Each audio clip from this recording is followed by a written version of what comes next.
Lovely. I think I'm live now. So welcome to another training. My name is Aneta Itchak. I'm a founder of Golden Mandala Yoga Soma Institute, delivering trainings and CPDs on trauma-informed yoga and embodied resilience for somatic practices.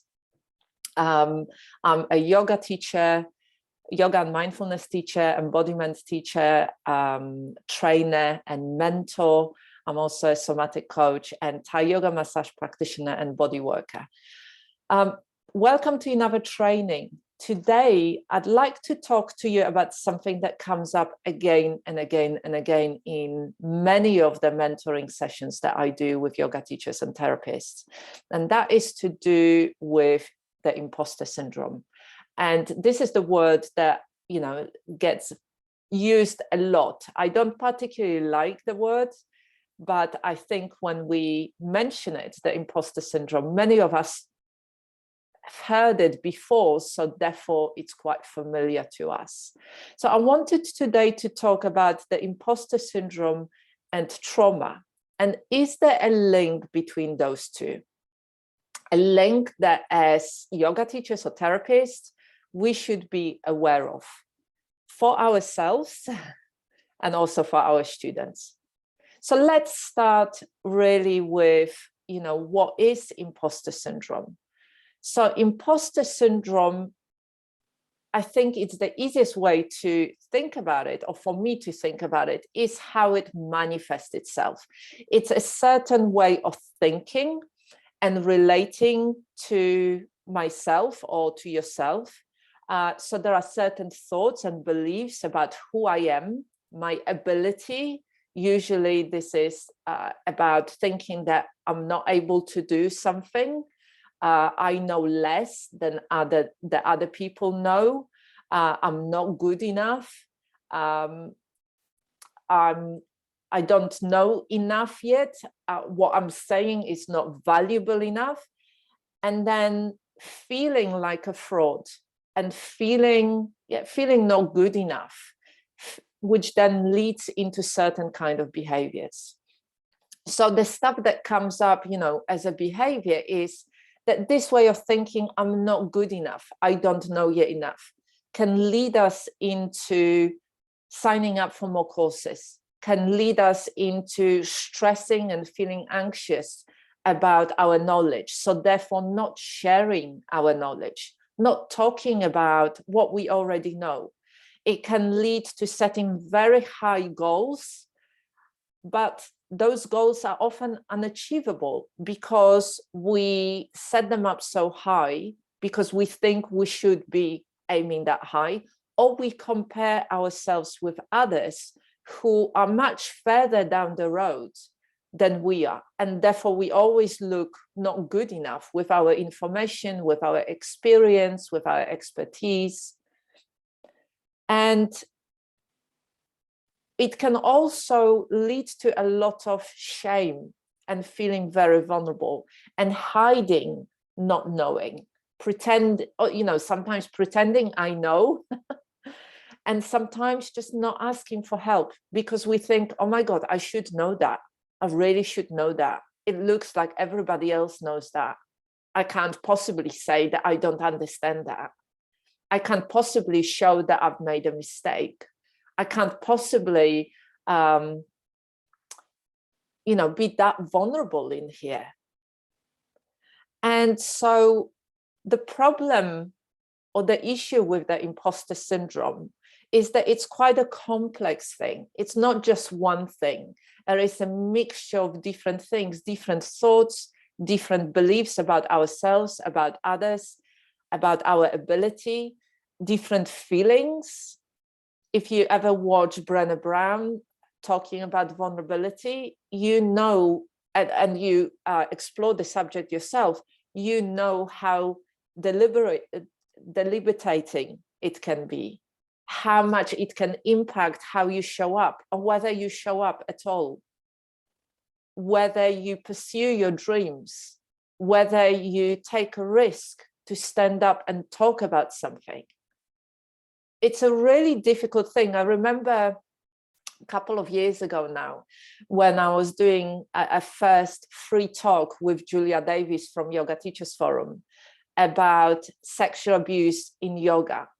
And I remember before we started the live talk, meeting up with her and talking about this. And we both were feeling like, oh my God, can we actually talk about this? Can we talk about this big subject? Are we going to be judged really badly by the yoga community that we are two white women raising those issues? You know, what are the consequences of that? And we could have decided, no, this is too big subject. You know, we don't have enough experience, enough expertise. We shouldn't be talking about this. We just leave it to other people who know better. But we didn't. And it led to really great feedback. It led to quite a lot of those talks. It led to, you know, having a discussion about something that is really important. And so there are three things that stand out for me when I think about imposter syndrome. One is the way that I like thinking about it, that I find helpful to think about. One is that inner critic part, or inner critics parts within us that can be really brutal towards us, can be really judgmental, can really tell us again and again and again how bad or how not good enough we are. They can, you know, sometimes they can leave us feeling bruised and battered because it's constant barrage. It's like living with somebody in your head that is putting you down and telling you you're not good enough and telling you that you'll never be good enough. It's a really difficult place to be in. And I think about inner critic as a part of me that, just like all the other parts of me, want the best for me. But inner critic or inner critics have got really shit social skills, really awful.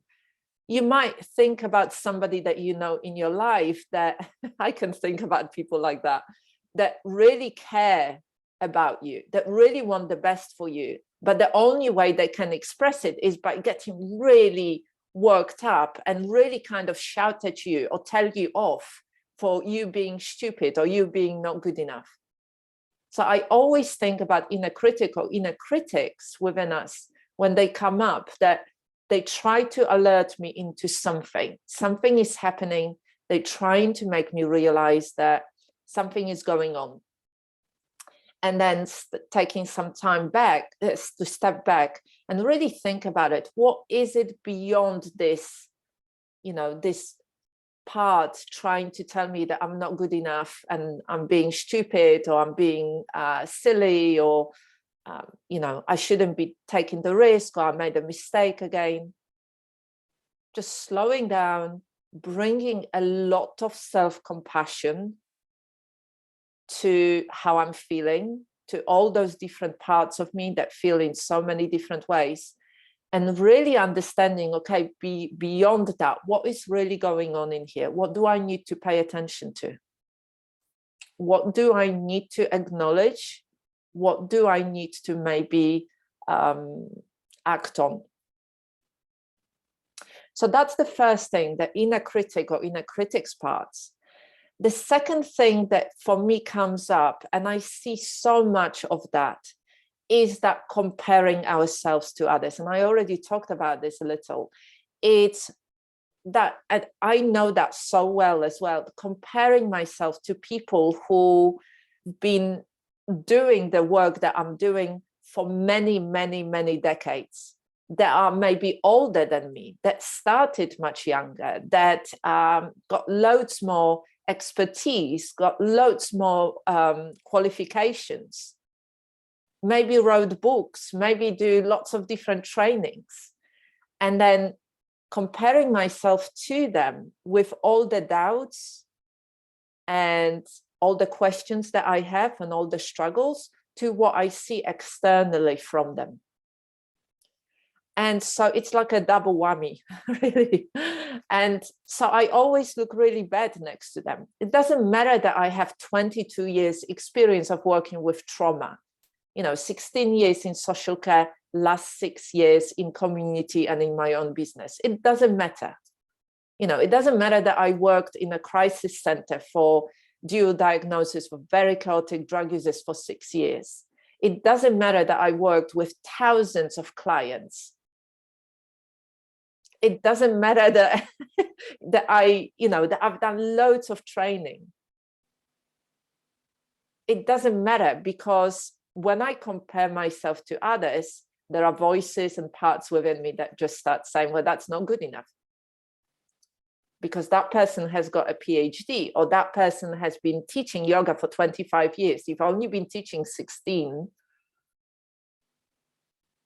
So there is so much of that here, this comparing ourselves to others.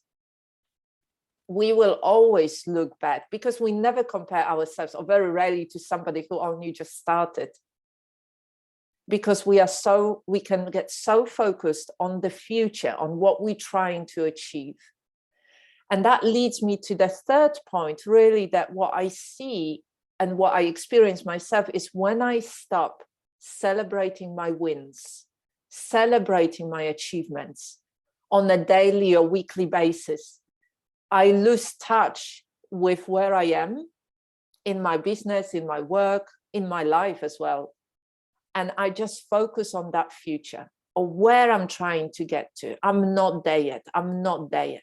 But as you know, as we grow, as we develop, those goalposts always move. Like if you have got a big vision, like I want to work with this client group, I want to contribute to my community in this kind of way, or I want to, create this program for this group of people to really share the passion and the wisdom of yoga, to really share from my heart, from my own story, from my own experience, from my own education, from my own understanding.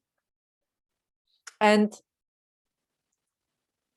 if I don't celebrate every single win as I'm going in that direction, I'm going to give up.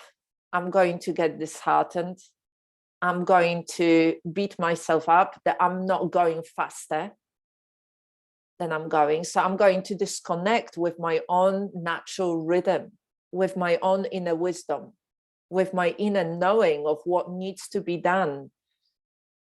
I'm just gonna, try to ask others and listen to others how I should be doing things. And I'm not going to notice about all this wonderful stuff that I'm doing on a daily basis. So celebrating those wins, really celebrating. When I, in our 80-hour trauma-informed yoga and embodied resilience teacher training, we look at the model called seasons. And many of us live continuously in spring, starting new things, new projects, new classes, new offerings, creating all the time. And then in summer, delivering. And we never allow ourselves to go into autumn or even winter to complete rest. It's this, I realized that even though in nature, I love the season of autumn. It's one of my favorites, possibly my most favorite season. But in my business, there was never any celebration, or not enough celebration, this autumn of abundance. I did a wonderful session with a client. This week I was reflecting about on yesterday. A client came in, and she came in with some pain, wanted to do some yoga, but I did some, an assessment. We did integrative practice. So I did a little bit of body work on her. Then we did some somatic movement and yoga. Then we looked at some breathing and movement, somatic movement. Then we looked at her homework so she can do it at home. And she walked out feeling wonderful. Her feedback was really great. And then I joined another class, where I get to attend as a support for myself in my business. And that was really great. I left feeling really amazing because I asked for some coaching, I received some coaching, I left. And then, in the afternoon, I spent 2 hours with a yoga teacher who's just starting the mentoring with me. And we spent 2 hours looking at her business. We set out the plan. I supported her. She left feeling amazing as well. And so those little wins, they're huge.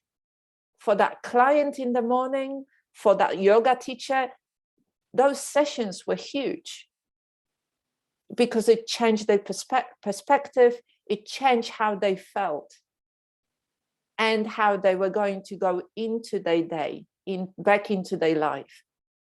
And so it makes sense that I should celebrate as well, that I should say, this is amazing. This is why I'm doing this work, to support other people in their journey and to get support. It's interesting that yesterday, I had support as well. And so when we think about imposter syndrome, it's really helpful to remember that we are human beings. You might be really good and expert and experienced in doing yoga, but you are still a human being. You are still going to make mistakes. You're still going to say wrong things. You're still going to make decisions that don't help you achieve what you want. And this is why the self-compassion plays such a big part. A self-compassion that comes from a space of course, and no wonder I'm struggling. That's really difficult. No wonder I'm feeling really tired. There's so much happening. There have been 2 years of lockdowns and pandemic. No wonder I'm feeling on the verge of burnout. I've been working so hard for the last 2 years. No wonder. I can be kinder to myself. I can check how I feel and what I need, and I can, from this empowered and connected space, compassionate space, I can take little steps to take care of myself. So then I can take care of others, my community, my clients, my family, my friends. It's really important stuff to celebrate and to be compassionate. So is there a link with trauma in all of this? So for me, there is a big link in here for a number of reasons. Again, it's quite a deep subject, but we can start, when I think about the link between the imposter syndrome, as I described it to you in this video, and then the trauma, is that, first of all, I think about, the impact of trauma on somebody. And there is a huge impact on many different levels. But the impact that I'm talking about, that is the essence of it, is that when trauma happens, it destroys to somebody, it destroys their trust and their inner connection. It destroys their trust in themselves, in others, and in the world. It destroys that sense of knowing, I can do this. What I'm thinking and feeling is right. I can make those decisions. I can choose for myself. So that sense of agency. I can say yes when I mean yes. I can say no when I mean no. And I have value inherently as a human being. It really destroys that inner sense of trust. It makes somebody feels very unsafe in the body, unsafe in the environment, in the world. And so it leads to those thoughts and feelings about not being good enough. And so especially there is some research when I was looking at the subject earlier, there is some research, scholarly research about the link between the imposter syndrome and trauma. And it links quite a lot, very strongly, with the adverse childhood experiences. So the connection between the imposter syndrome and trauma is much stronger when somebody experienced trauma in their childhood. And also if they have not had enough, or there was a lack of that positive reinforcement. Because it leads us back to polyvagal theory. There is a self-regulation and there is co-regulation. And some experts say that it's all about co-regulation. And as children, we do not have ability to self-regulate. We rely on adults around us to help us, regulate, to help us feel safe, to help us feel loved.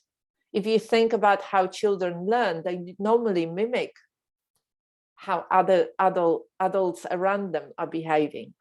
And so if you look at the attachment styles, if there is a secure attachment style, it comes with a lot of reinforced positive feedback that is then internalized by somebody. If we get feedback from adults around us saying, yes, you're good, you're great as you are, try it out. Well, don't take my word for it, go and try it out. Let's try it, let's be curious, let's play with it. How did it feel for you? How can we do it differently? Let's do it together. I love you, I care about you. All of this then is internalized, as opposed to when there is negative feedback being given again and again and again. You're not good enough. You'll never be good enough. Everything you do is wrong. Children, even the very basic one, children should be seen, not heard. Your voice doesn't matter. Be quiet. And so we internalize all of that. And as we move into adulthood, we bring all that conditioning with us into everything that we do. And so the other thing that comes up for me is this definition of trauma that I really like. That sometimes we think about trauma, and we used to think about trauma with this capital T, when somebody experienced neglect or sexual abuse, emotional abuse. But this definition, and our understanding has changed, and this definition that I really like says that trauma happens when our experience is unwitnessed and unacknowledged. And that means not being seen, being left too often for too long on your own.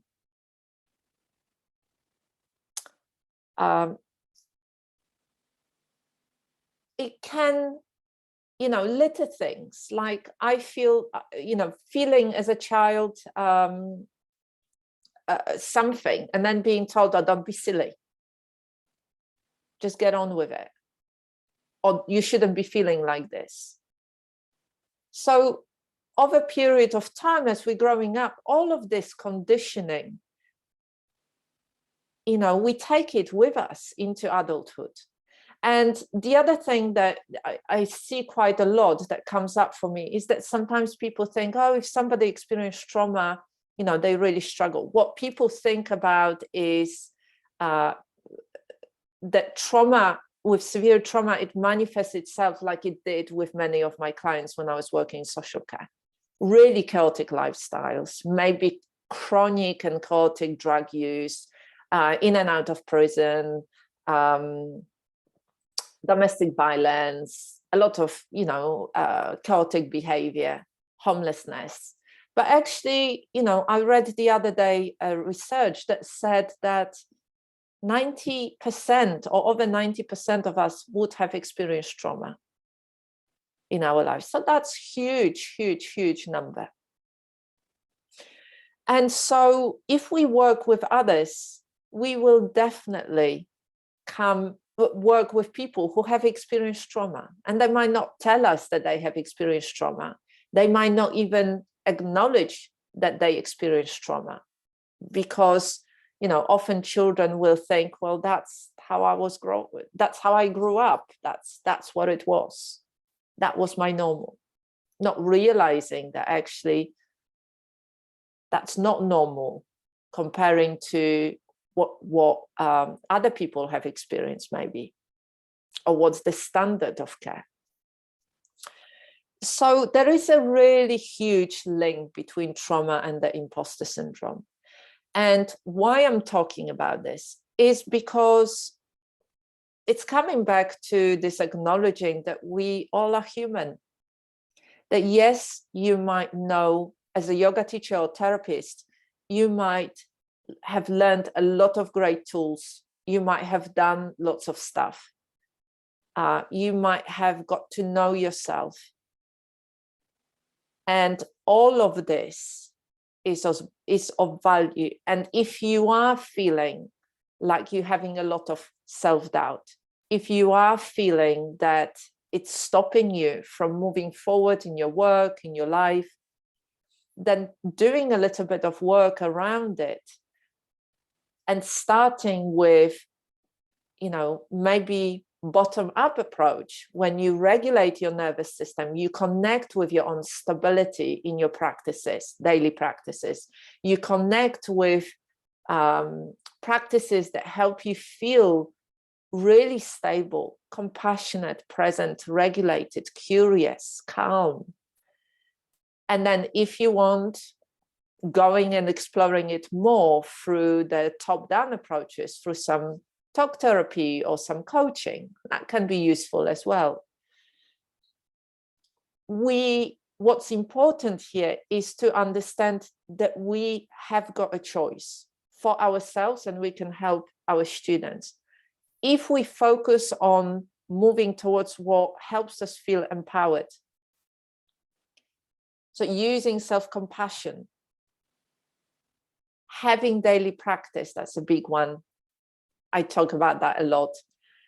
Having a clear plan for your business that you can follow, and celebrating wins, little wins, big wins, celebrating often. And then the last thing that I talk a lot about is also get support, knowing that you can't do it on your own, knowing that sometimes those inner critics, those big voices in your head will try to convince you to give up, not to show up, not to say anything because you don't know enough, overwork, try to be perfect in everything that you do.